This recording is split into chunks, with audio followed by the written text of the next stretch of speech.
മറ്റെല്ലാം വെടിഞ്ഞ് സ്നേഹത്തെ തിരഞ്ഞെടുക്കാനുള്ള കാര്യത്തിൽ സ്ത്രീകൾ അതിനായി ത്യാഗം ചെയ്യാൻ കൂടുതൽ തയ്യാറുള്ളവരാണെന്ന് എനിക്ക് തോന്നുന്നു. എന്നാൽ പുരുഷന്മാർക്ക് സമൂഹം എന്ത് ചിന്തിക്കും എന്നതുപോലുള്ള കാര്യങ്ങൾ കൂടുതലായി മനസ്സിൽ വരും. അവർക്ക് ആ ധൈര്യമായ ചുവടുവെപ്പെടുക്കാൻ കുറച്ച് മടിയുണ്ടാകാറുണ്ട്. പുരുഷന്മാർക്ക് തങ്ങളുടെ കൈവശമുള്ളത് എളുപ്പത്തിൽ വിട്ടുകൊടുക്കാൻ തയ്യാറാകില്ല. കാരണം ആദ്യം തന്നെ അവരുടെ കയ്യിൽ എന്തെങ്കിലുമുണ്ട്. എനിക്ക് ജീവിതത്തിൽ അധികമൊന്നുമില്ലെങ്കിൽ പിന്നെ ഒരു ആകർഷകനായ വ്യക്തി വരുന്നു. ശാരീരികമായി മാത്രമല്ല, നല്ല വരുമാനം നേടുന്ന അർത്ഥത്തിലും ആകർഷകനായ, ശക്തനും ശരീരത്തിനും മനസ്സിനും കഴിവുള്ള ഒരു വ്യക്തി വന്നാൽ ഒരു സ്ത്രീ എന്ന നിലയിൽ എനിക്ക് നഷ്ടപ്പെടാൻ കൂടുതലൊന്നുമില്ലെന്നും അവൾക്ക് വേണ്ടിയുള്ള ഓഹരികൾ കുറവാണ്. പുരുഷന് വേണ്ടിയുള്ള ഓഹരികൾ കൂടുതലാണ് എന്നും കരുതി ഞാൻ എന്തുകൊണ്ട് അവനെ പിന്തുടരുന്നില്ല? നമ്മുടെ സമൂഹം പെൺമക്കളെ വളർത്തുന്ന രീതിയും അവരെ കാണുന്ന രീതിയും ഇതിലൊക്കെ ദുഃഖകരമായ പ്രതിഫലനമാണ്. മൂന്നാമത്തേത് ആണ് യഥാർത്ഥ വിഷയം. മൂന്നാമത്തേത്. നമസ്തേ ആചാര്യജി, എന്റെ പേര് അങ്കിത. ഞാനൊരു സർക്കാർ ജീവനക്കാരിയും ഈ കോളേജിലെ പൂർവ്വ വിദ്യാർത്ഥിനിയുമാണ്. എനിക്ക് ചോദിക്കാനുള്ളത്, എല്ലാം ഉപേക്ഷിച്ച് പ്രണയം തെരഞ്ഞെടുക്കേണ്ടി വന്നാൽ സ്ത്രീകൾ അതിന് തയ്യാറാകുന്നതിൽ കൂടുതൽ മുന്നിലാണ് എന്ന് തോന്നുന്നു. അവർ ആ ത്യാഗം ചെയ്യാൻ കൂടുതൽ സന്നദ്ധരാണ്. പക്ഷേ പുരുഷന്മാർക്ക് അത് ചെയ്യാൻ കുറച്ച് മടിയാണ്. അവർ സമൂഹത്തെക്കുറിച്ചും മറ്റുള്ളവർ എന്ത് ചിന്തിക്കും എന്നതിനെക്കുറിച്ചും കൂടുതൽ ആലോചിക്കുന്നു. അവർക്കു വിശ്വാസത്തോടെ മുന്നോട്ട് ചാടാൻ മടി തോന്നുന്നു. അതെന്തുകൊണ്ടാണങ്ങനെ? ആദ്യത്തെ കാര്യം, ഈ പൊതുവായ അഭിപ്രായം എത്രത്തോളം യാഥാർത്ഥ്യമാണെന്ന് എനിക്കറിയില്ല. പക്ഷേ അതെന്തായാലും സത്യമായിരിക്കാമല്ലോ. ഇതിന്റെ സത്യാവസ്ഥ മനസ്സിലാക്കാൻ നമുക്ക് ചില ഡാറ്റ ആവശ്യമുണ്ട്. പുരുഷന്മാരെയും സ്ത്രീകളെയും ഉൾപ്പെടുത്തി ഒരു സർവേ നടത്തണം. അവരുടെ മുൻഗണനകൾ എന്തൊക്കെയാണെന്ന് കണ്ടെത്താൻ. ആ സർവേയിൽ നിന്ന് വ്യക്തമായി വരുന്നത് സ്ത്രീകൾക്ക് ബന്ധം അത്രമേൽ പ്രധാനമാണ് എന്നതും അതിനായി അവർ മറ്റെല്ലാം ഉപേക്ഷിക്കാൻ പോലും തയ്യാറാണ് എന്നതുമാണ് എങ്കിൽ അപ്പോൾ നമുക്ക് ഈ നിരീക്ഷണം ശരിയാണെന്ന് പറയാം. ഇത്തരത്തിലുള്ള സർവേകൾ നിലവിലുണ്ടോ എന്നെനിക്കറിയില്ല. പക്ഷേ നിങ്ങൾ പറയുന്നതിന് പിന്നിൽ യാഥാർത്ഥ്യങ്ങളുണ്ടെന്നു ഞാൻ കരുതാം. ചോദ്യം മനസ്സിലായോ? നമുക്കെല്ലാവർക്കും ആദ്യം ഇതിന്റെ വസ്തുതാപരമായ അടിസ്ഥാനത്തിലേക്ക് കടക്കാം. അപ്പോൾ നിങ്ങളുടെ നിരീക്ഷണം ഇന്ത്യൻ സ്ത്രീകളുടെ ഒരു സാമ്പിളിലൂടെയാണ് വരുന്നത്. അതെ, ഇന്ത്യൻ സ്ത്രീകൾ, ഇന്ത്യൻ മധ്യവർഗ സ്ത്രീകൾ, കൂടുതലും താഴ്ന്ന മധ്യവർഗം ഉൾപ്പെടെയുള്ള മധ്യവർഗം. അപ്പോൾ ഈ നിരീക്ഷണത്തിന് സാധ്യതയുള്ള ഒരു പ്രത്യേക വിഭാഗം സ്ത്രീകൾ ഉണ്ടായിരിക്കാം. ആദ്യം നമ്മളത് സമ്മതിക്കണം. ഈ നിരീക്ഷണത്തിന്റെ പരിധിയിൽ വരാത്ത സ്ത്രീകൾ ഉണ്ടായിരിക്കാം. ശരിയല്ലേ? അപ്പോൾ ഇപ്പോൾ നമുക്ക് ആദ്യം സാമാന്യവൽക്കരണം ഒഴിവാക്കാം. ഇപ്പോൾ നമ്മൾ പറയുന്നത് ഈ രീതിയിൽ പെരുമാറുന്ന സ്ത്രീകളുടെ വിഭാഗത്തിന് വേണ്ടി മാത്രം ഈ ചോദ്യം എടുക്കാം. നമ്മൾ സംസാരിക്കുന്ന പെരുമാറ്റം എന്താണ്? സ്നേഹത്തിനോ ബന്ധത്തിനോ വേണ്ടി ജീവിതത്തിലെ മറ്റു കാര്യങ്ങൾ ഉപേക്ഷിക്കാൻ തയ്യാറുള്ള സ്ത്രീകളുണ്ട്. പുരുഷന്മാരിൽ ഇത്തരത്തിലുള്ള പെരുമാറ്റം അത്രയധികം കാണപ്പെടുന്നില്ല എന്നാണ് നിങ്ങൾ പറയുന്നത്. ശരിയല്ലേ? പുരുഷന്മാർക്ക് ആ നടപടി സ്വീകരിക്കാൻ താൽപ്പര്യമുണ്ടാകുമെന്ന് എനിക്ക് തോന്നുന്നു. പക്ഷേ അവർ ആദ്യം മറ്റെല്ലാ കാര്യങ്ങളെക്കുറിച്ചും ചിന്തിക്കും. ജീവിതത്തിൽ നിന്ന് എന്താണ് വേണ്ടതെന്ന് തീരുമാനിക്കുന്നതിനു പകരം സമൂഹത്തിനും കുടുംബത്തിനും മുൻഗണന നൽകുന്നതിനു പകരം അവർ മുൻഗണന നൽകും. ഇവിടെ ഞാൻ ഊന്നിപ്പറയാൻ ശ്രമിക്കുന്നത്, ഈ വ്യക്തിയോടൊപ്പം എന്റെ ജീവിതം ചെലവഴിക്കാൻ ഞാൻ ആഗ്രഹിക്കുന്ന ഒരു തിരഞ്ഞെടുപ്പ് നടത്താൻ സ്ത്രീകൾ ആഗ്രഹിക്കുമെന്നതാണ്. നമുക്ക് പരിഹരിക്കാൻ കഴിയുന്ന മറ്റെല്ലാം. പക്ഷേ പുരുഷന്മാർ. നിങ്ങൾ പറയുന്ന ഈ നിരീക്ഷണം ഒരു പ്രത്യേക വിഭാഗം സ്ത്രീകൾക്കാണ് കൂടുതലായി ബാധകമെന്ന് നമ്മൾ മനസ്സിലാക്കിയാൽ അതിനുള്ള ഉത്തരങ്ങൾ നമ്മൾക്ക് തുറന്നു കിട്ടും. ദയവായി മനസ്സിലാക്കൂ, എനിക്ക് ജീവിതത്തിൽ അധികമൊന്നുമില്ലെങ്കിൽ, അപ്പോൾ ഒരു ആകർഷകനായ വ്യക്തി എൻ്റെ ജീവിതത്തിലേക്ക് വരുന്നുവെങ്കിൽ ശരീരപരമായി മാത്രമല്ല, നല്ല വരുമാനമുള്ളവനും ബുദ്ധിയും ശരീരവും ശക്തിയുള്ളവനുമായ ഒരാളായാൽ അത് വലിയൊരു കാര്യമായിരിക്കും. പിന്നെ എന്തിനാണ് ഒരു സ്ത്രീ എന്ന നിലയിൽ ഞാൻ അവനെ പിന്തുടരാത്തത്? കാര്യങ്ങൾ കണക്കിലെടുത്ത് എനിക്ക് നഷ്ടപ്പെടാൻ കൂടുതലൊന്നുമില്ലെന്ന് കരുതി.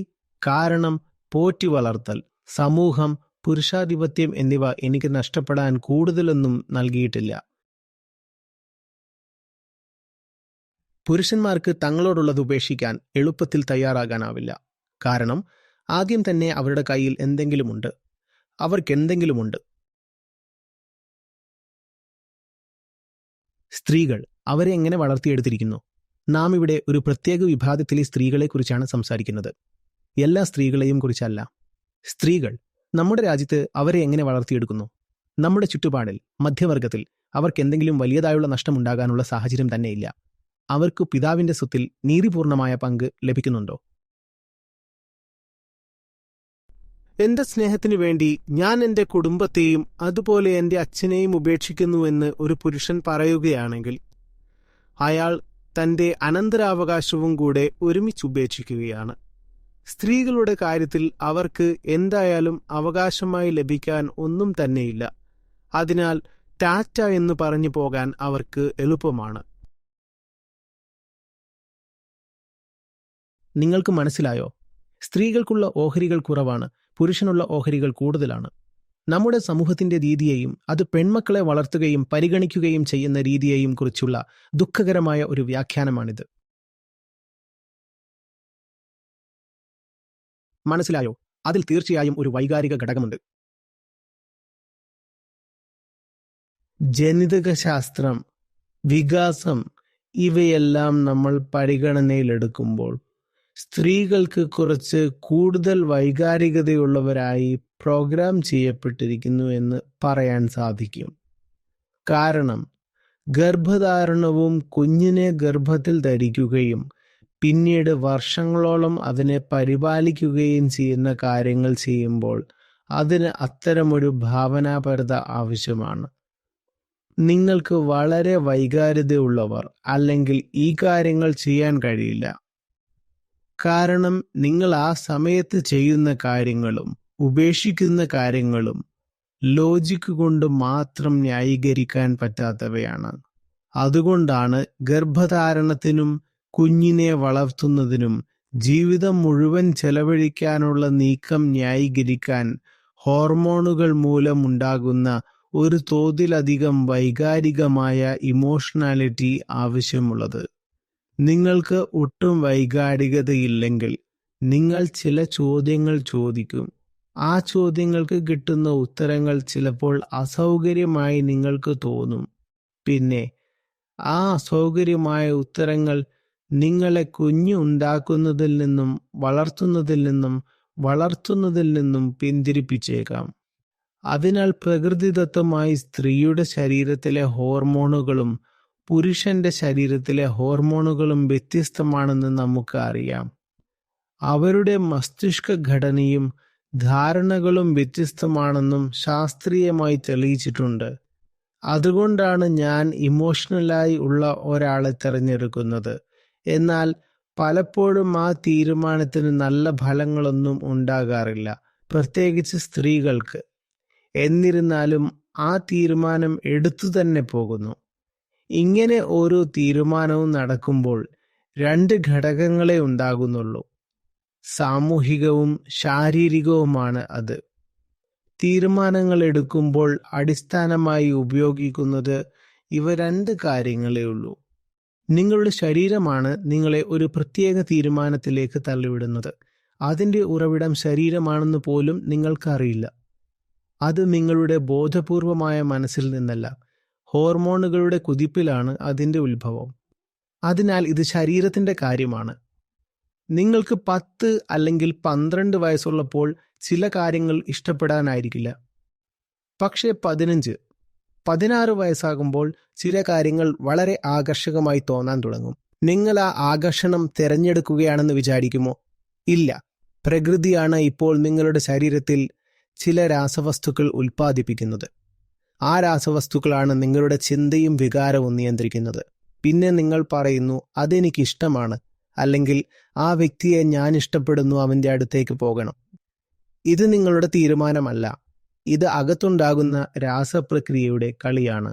നമ്മുടെ തീരുമാനങ്ങൾ എന്ന് വിളിക്കപ്പെടുന്നതിലേക്ക് നമ്മെ എത്തിക്കുന്ന ഒരേയൊരു ഘടകം അതാണ്. രണ്ടാമത്തെ ഘടകം സമൂഹമാണ്. നാം 2 കാര്യമൊക്കെയും സംസാരിച്ചു. നമ്മൾ എങ്ങനെ നമ്മുടെ പെൺമക്കളെ വളർത്തുന്നു എന്നതാണ് പ്രശ്നം. അവർക്ക് നഷ്ടപ്പെടാനുള്ളത് കുറവാണ്. അതിനാൽ അവർ രക്ഷകരെ തേടുന്നു. പലപ്പോഴും പെൺകുട്ടികൾ അച്ഛന് പോലെയുള്ള ആളുകളെ തേടാറുണ്ട്. കാരണം അവരുടെ ജൈവിക അച്ഛന്മാർ ഒരിക്കലും യഥാർത്ഥ അച്ഛന്മാരായിരുന്നില്ല. അവിടെ വിവേചനമുണ്ടായിരുന്നു, രണ്ടാം തരം പെരുമാറ്റമുണ്ടായിരുന്നു, യഥാർത്ഥ സ്നേഹമുണ്ടായിരുന്നില്ല ആ ബന്ധത്തിൽ. അതിനാൽ ഈ പെൺകുട്ടിക്ക് ഒരു മാനസിക ശൂന്യതയുണ്ട്. തന്റെ യുവാവസ്ഥയിൽ ഒരു പുരുഷനെ കണ്ടപ്പോൾ അവളുടെ ഉപബോധത്തിന്റെ ഒരു ഭാഗം ആ ശൂന്യത പൂരിപ്പിക്കാൻ ശ്രമിക്കുന്നു. ഇവൻ എനിക്ക് എന്റെ മാതാപിതാക്കൾ നൽകാൻ കഴിയാത്തത് നൽകും. നിങ്ങൾ ഇതൊക്കെ ബോധപൂർവമായി ചിന്തിക്കുന്നില്ല. നിങ്ങൾ പറയുന്നില്ല, ഇനി നീ എന്റെ അച്ഛനായിരിക്കും, പ്രണയിയായല്ല.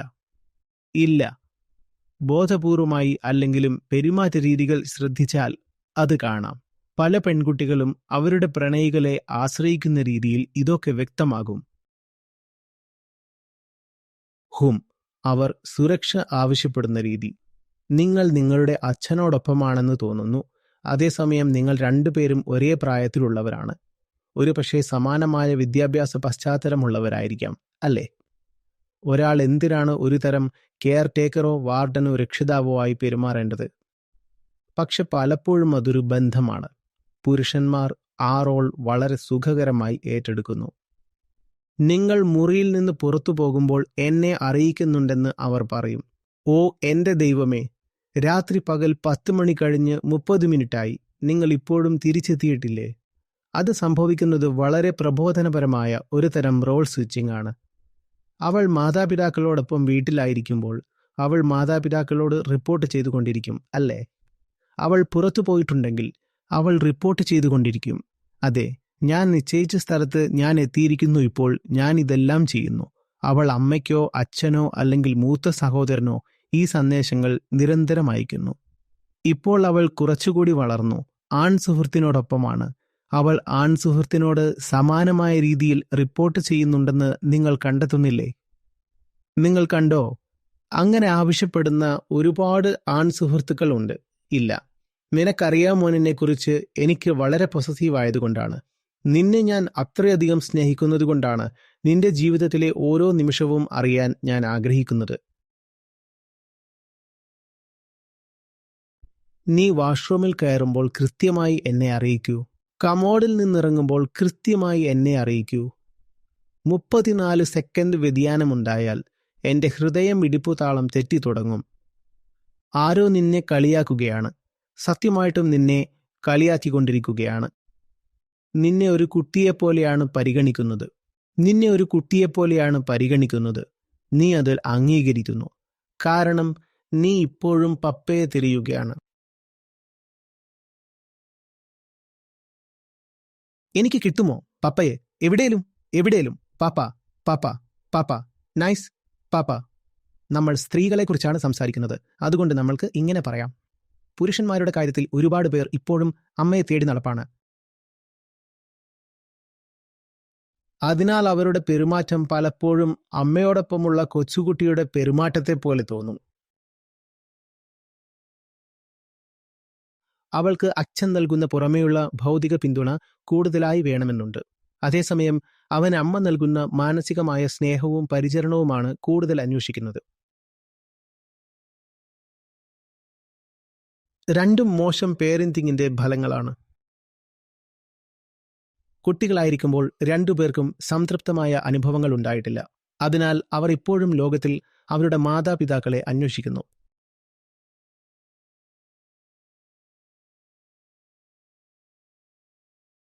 അതിനാൽ ഇവിടെ ഒരു സാമൂഹിക ഡൈമെൻഷൻ ഉണ്ടെന്ന് പറയാം.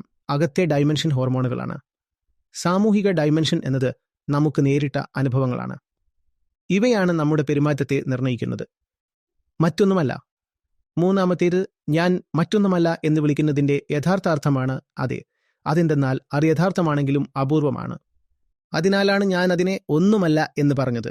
യഥാർത്ഥം, പക്ഷേ അപൂർവം. മൂന്നാമത്തേതാണ് നിങ്ങൾക്ക് കാണാൻ കഴിയുമ്പോൾ നിങ്ങളുടെ തീരുമാനങ്ങൾ ശരീരത്തിൽ നിന്നോ സമൂഹത്തിൽ നിന്നോ വരുന്നതാണെന്ന്. പിന്നെ നിങ്ങൾ പറയും, ഇതൊന്നും വേണ്ട, ഒന്നും ചെയ്യാനില്ല, ഞാൻ എന്റെ സ്വന്തം പുരുഷനോ സ്ത്രീയോ ആയിരിക്കും. ഞാൻ ബോധത്തിന്റെ രൂപമാണ്. ഈ രണ്ട് തെമ്മാടികളും, അകത്തുള്ളവനും പുറത്തുള്ളവനും, എന്നെ എന്ത് ചെയ്യാൻ ശ്രമിക്കുകയാണ് എന്ന് മനസ്സിലാക്കാം. ഞാൻ ഇവരിൽ ആരോടും വഴങ്ങില്ല. നീ എനിക്ക് വേണ്ടി ഒരുക്കുന്ന കെണികൾ എനിക്ക് മനസ്സിലാകും. ഞാൻ കെണിയിൽ വീഴാൻ പോകുന്നില്ല. കെണിയിൽ വീഴുന്നവരുടെ വിധി എനിക്ക് കാണാൻ കഴിയും. എന്റെ ചുറ്റുപാടും ആ കളി നടക്കുന്നത് എനിക്ക് കാണാൻ കഴിയും. സ്ത്രീയും പുരുഷനും കഷ്ടപ്പെടുന്നു. രണ്ടുപേരും കഷ്ടപ്പെടുന്നു.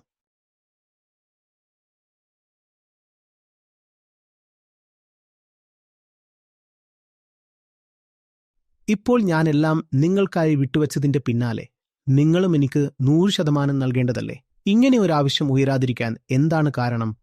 നിങ്ങൾ പറയുന്നത് സ്ത്രീ സ്നേഹത്തിനായി അത് പുരുഷനാണ്, എല്ലാം വിട്ടുകൊടുക്കാൻ തയ്യാറാണ് എന്നതാണ്. ഇനി നിങ്ങൾ ഈ മനോഭാവത്തോടെ വരുമ്പോൾ, അതായത് നിങ്ങൾ ഒരു ആണിനായി എല്ലാം ഉപേക്ഷിച്ചു എന്ന ബോധത്തോടെ വരുമ്പോൾ, നിങ്ങൾ പ്രതിഫലം പ്രതീക്ഷിക്കില്ലേ? നിങ്ങൾ പറയും, കാണൂ, ഞാൻ എന്റെ വീട്, കുടുംബം, കരിയർ, ഭാവി, ജോലി എല്ലാം നിങ്ങൾക്കായി ഉപേക്ഷിച്ചു. ഇപ്പോൾ നിങ്ങളും എനിക്കായി എല്ലാം ഉപേക്ഷിക്കണം. അതായത് ഞാൻ നിങ്ങളുടെ ജീവിതത്തിന്റെ കേന്ദ്രബിന്ദുവാകണം. ഇതൊരു ക്രൂരമായ ആവശ്യമല്ലേ? ഞാൻ നിങ്ങളുടെ ജീവിതത്തിലെ ഏറ്റവും പ്രധാനപ്പെട്ട കാര്യമായിരിക്കണം എന്ന് പറയുന്നത് ക്രൂരതയല്ലേ? എല്ലാ തരത്തിലുള്ള ന്യൂറോസിസും ഇവിടെയാണ് തുടങ്ങുന്നത്. മനസ്സിലാക്കൽ, യാഥാർത്ഥ്യത്തെക്കുറിച്ചുള്ള ആഴത്തിലുള്ളതും സത്യസന്ധവുമായ നിരീക്ഷണം മാത്രമാണ് ഏക പരിഹാരം. ഇതിനെ നിങ്ങൾക്ക് ആത്മീയത എന്നും വിളിക്കാം, യഥാർത്ഥ ആത്മീയത.